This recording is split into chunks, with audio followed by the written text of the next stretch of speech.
हाय दोस्तों, welcome to Maninder मैथलीट। तो बेटा इस वीडियो में हम एक्सरसाइज 1.2 का क्वेश्चन नंबर 3 करेंगे। तो क्वेश्चन नंबर 3 के बेटा 3 पार्ट है, तीनों को हमने क्या प्रूव करना है? Prove that the following are irrational. तो इन्हें इरेशनल प्रूव करने के लिए हम कॉन्ट्राडिक्शन मेथड अप्लाई करेंगे। बेटा कॉन्ट्राडिक्शन मेथड का सबसे पहला स्टेप क्या है? जो भी आपको नंबर दिया होगा उसे हम क्या मानकर चलेंगे? वो क्या है? रैशनल है।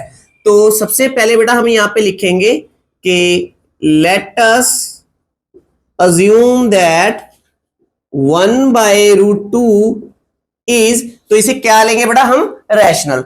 Is a rational number.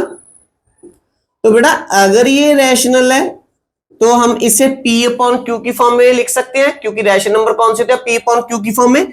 तो देयरफॉर 1/√2 को मैं एक्सप्रेस कर सकता हूं किस फॉर्म में? P अपॉन Q की फॉर्म में।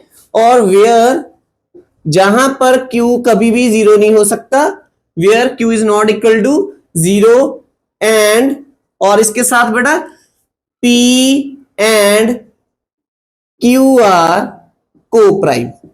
तो ये दोनों के दोनों नंबर कौन से बेटा? को प्राइम है। को प्राइम का मीनिंग कि अगर मैंने इन नंबर को कैंसिल करना हो या कट करना हो, ये 1 के टेबल के अलावा किसी और टेबल पर नहीं डिवाइड होंगे। जैसे फॉर एग्जांपल एक 5 ले लिया मैंने, एक 7, 5 और 7 को और सिंप्लीफाई नहीं किया जा सकता, ये किसी और टेबल पे कट नहीं होंगे। तो मैं कहूंगा 5 और 7 क्या है? 5 और 7 है बेटा को प्राइम है। ये दोबारा इसलिए बता रहा हूं, हो सकता है आप यही वीडियो देख रहे हो, ठीक है, आपको एक क्लियर हो जाए कि को प्राइम क्या होता है। तो हमने P और Q मैथ के इंटीजर नंबर ऐसे लिए हैं। तो P और Q क्या है बेटा?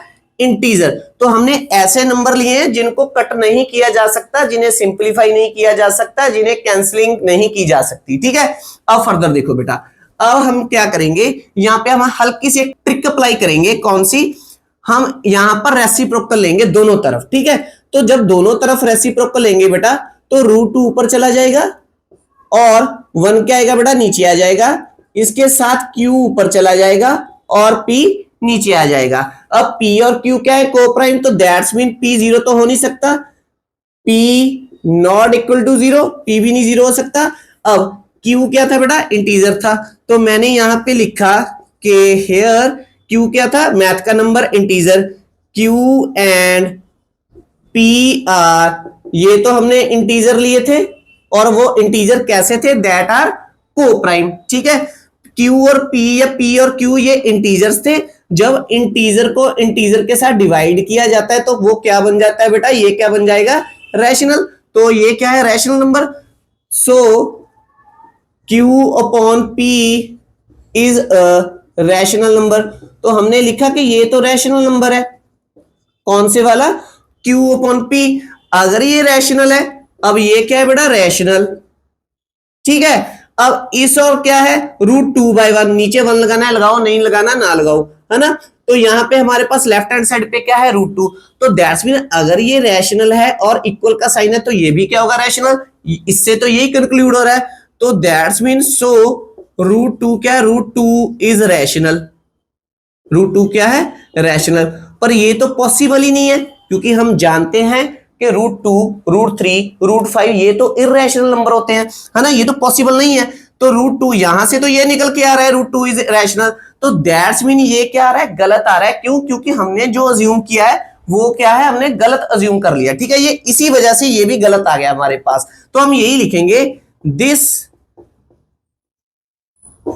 contradicts the fact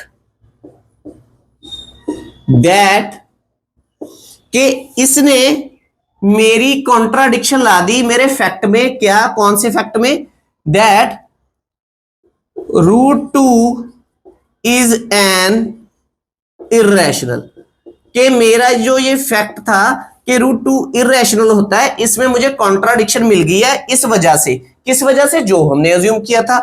so therefore our assumption was wrong।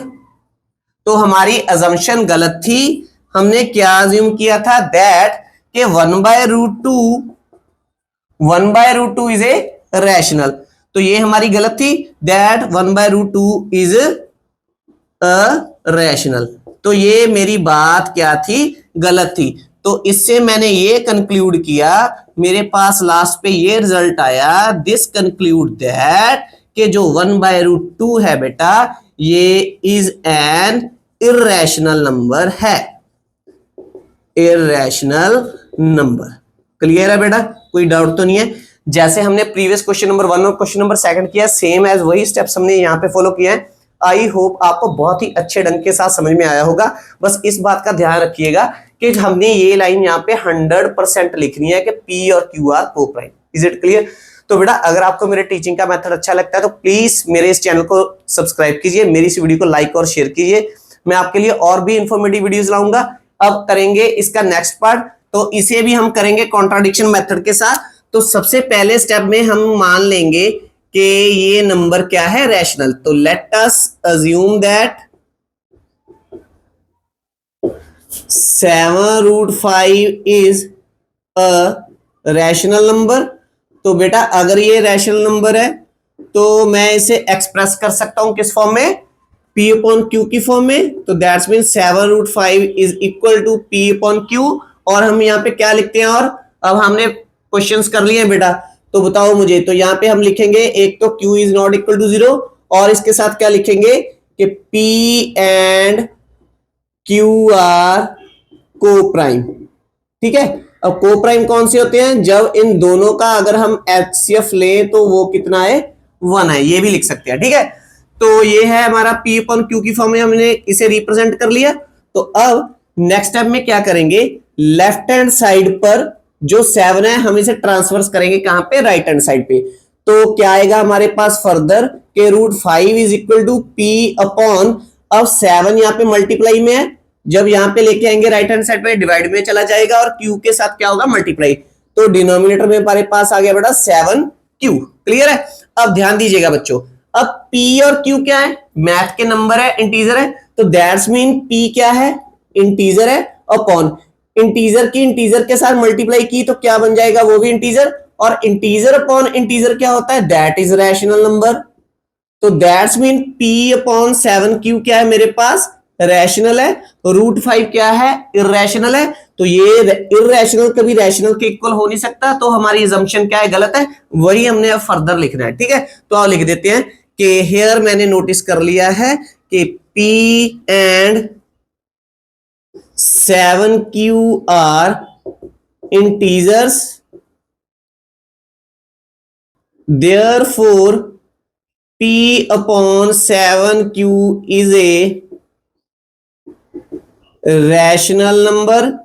तो अगर ये रैशनल नंबर है कौन सा, P अपॉन Q अगर मैं हमें मिल गया कि रैशनल है, तो ये किसके इक्वल है, √5 के। तो इससे मतलब तो ये निकला कि √5 भी क्या है, रैशनल है। तो so therefore √5 is rational number. इससे तो यही मतलब आया ना। तो अब जो ये आया बेटा, ये क्या है, ये तो हो ही नहीं सकता, इट इज नॉट पॉसिबल कि √5 रैशनल हो, इट इज नॉट पॉसिबल। ठीक है, अगर ये पॉसिबल नहीं है तो that's mean this contradicts to our fact that √5 is an irrational। तो ये हमारे जो हमारा फैक्ट है कि √5 इर्रेशनल है, ये उससे क्या हो गया, कॉन्ट्राडिक्ट हो गया। तो इसने कंक्लूड किया बेटा, दिस कंक्लूड दैट जो हमने अज्यूम किया है, अवर अजम्पशन वाज रॉन्ग, हमने गलत अज्यूम कर लिया। तो दैट्स मीन जो 7√5 है वो क्या है, रैशनल नहीं है, is an irrational number. Clear है प्यारे स्टूडेंट्स? तो ये था इसका बेटा सेकंड पार्ट। आई होप आपको ये भी बहुत अच्छे ढंग के साथ समझ में आया होगा। अब हम करते हैं इसका थर्ड पार्ट।